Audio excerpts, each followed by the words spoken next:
Hello, my name is Denise Carlucci, and I lost my son Nicholas 10 years ago to a drug overdose. My response to the question, how was the sorrow of a grieving parent like no other, is that first of all, it's unnatural.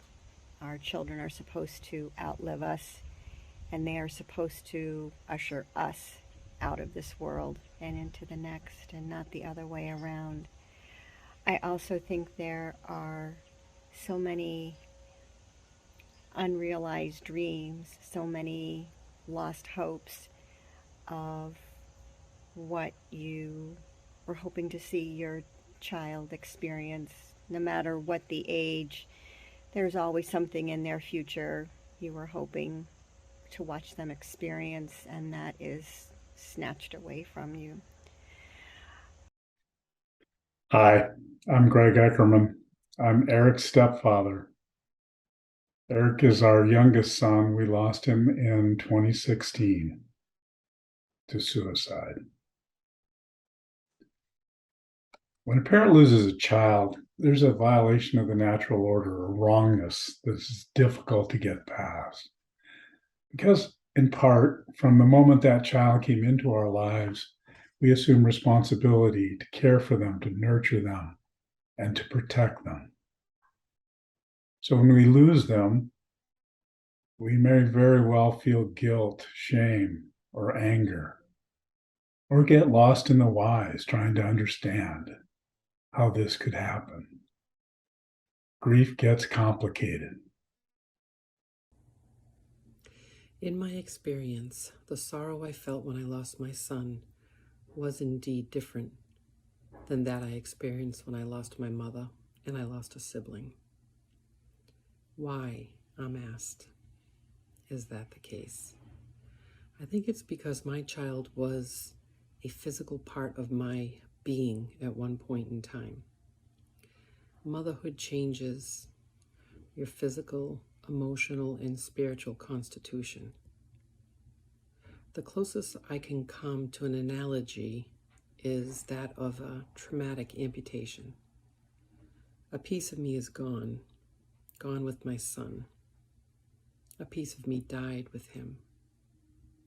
That piece, of course, is my soul, the part of my soul that my son occupied. There are prosthetic hearts, eyes, and limbs, but nothing to replace a shattered soul.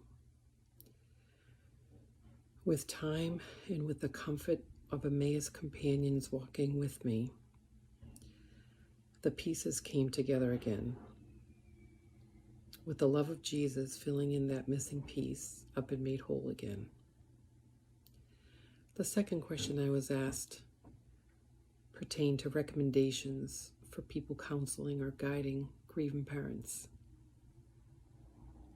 I think grieving parents need space initially, then someone walking with them through their pain, listening for cues and clues to know when to say something and when to remain silent. Well-timed silence can be more powerful than words. It's okay to cry with them too. It's painful. Thank you. Hi, my name is Lou Nichols. I live in northern Vermont. My son's name is Michael Nichols. Michael was born on May 23rd, 1983. Michael passed away in Thailand as a result of a fatal motorbike accident on June 11th, 2006. 16 years I have been on the grief journey, and I have learned a lot. I've learned a lot about myself. I have tried many different avenues to feel better. Luckily, I have found myself coming back to the Emmaus Ministry. My name is Michael Walker. My wife Ellen and I lost our son 11 years ago. How is the sorrow of a grieving parent like no other? I have been asked this question so many times in the years following the death of Michael. I will relay something that happened to us when very dear friends of ours lost their son. We went to their house the night before the funeral, where many of our friends had gathered to lend their support. The mom, as soon as she saw Ellen, stopped what she was doing and collapsed into Ellen's arms and kept repeating, "I had no idea. I had no idea." There is no other pain that a parent can endure than the loss of a child. For the rest of your life, you will deal with the question of what if the child had lived.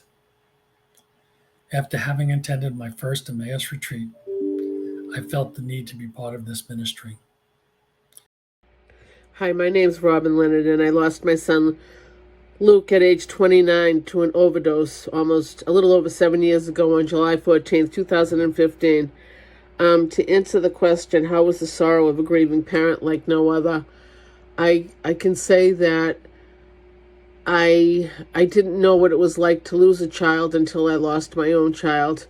And soon when I lost my own child, I thought to other people that I knew that had lost a child over the past, during the course of my lifetime.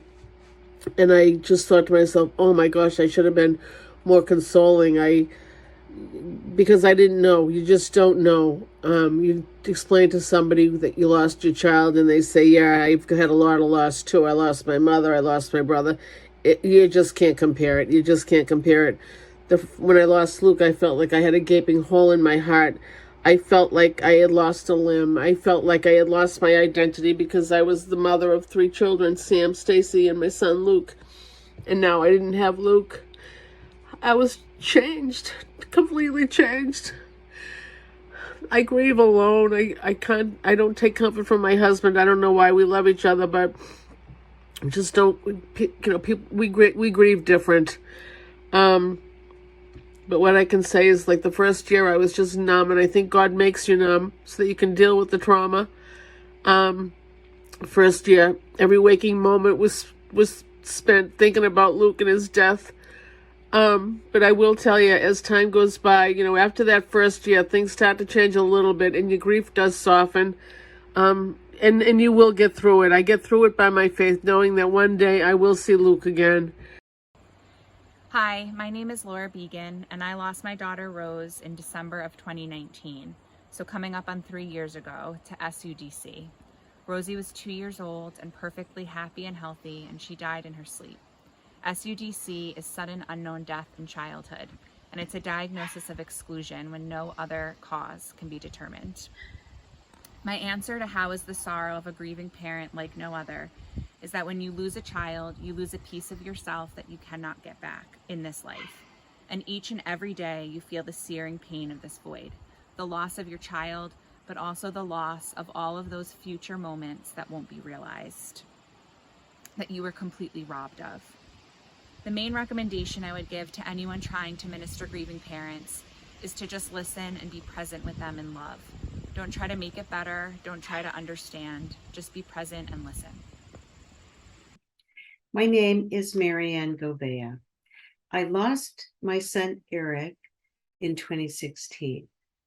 Eric struggled with addiction to prescription opioids and tragically decided to end his life.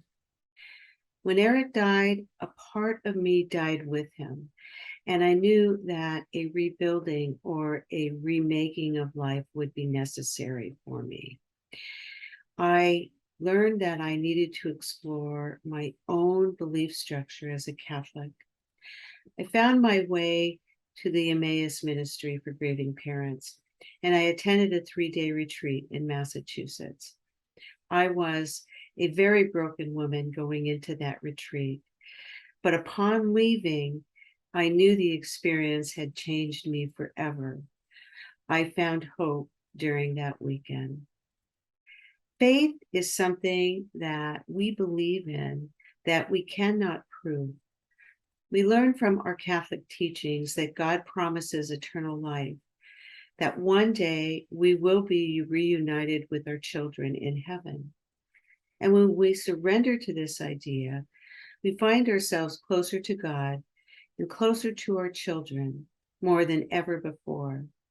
This means that we must persevere and commit to living our lives fully present in God's love. And when we do this, we can experience an awakening in our hearts that wakes us up to the presence of divine love.